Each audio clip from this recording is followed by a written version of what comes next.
Terus saderengipun tebih mangke matur dapur. Nggih. Bilih para kadang, para pamirsa, para pamirsa ingkang punika saged manteng channel. Nggih. 96,6 menika sami kagungan dhuwur. Rak boten mangertos. Nah, mangke saged nggih, kalih mirengke pirsani. pun pirsani. Nggih.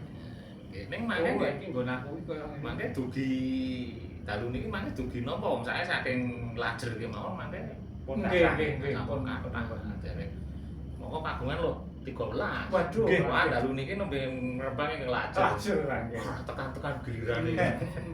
Nah, mangke dimenyo panjenengan rikalanipun wonten dalem nika pas ngedhep durungipun saged sambutan lumantar WhatsApp 08 gang 178 968 Pak, menika kula wonten mekaten-mekaten menajeng menika dapuripun menapa?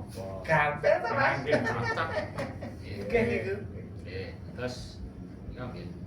Paling boten menawi kagungan dhuwung menika sak boten-botene mangke saged mangertosi tigang perkawis nggih. Yang sebisa dapur, kaping kalihipun pamor, Nggih. kaping tiganipun tangguh. Oh. Nggih, menawi dapur menika mangke ngrembak praupan utawi visual Nggih. untuk secara fisik.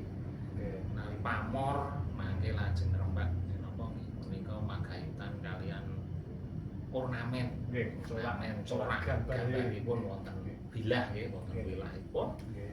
Lajeng tangguh menika mangke napa nggih istilahipun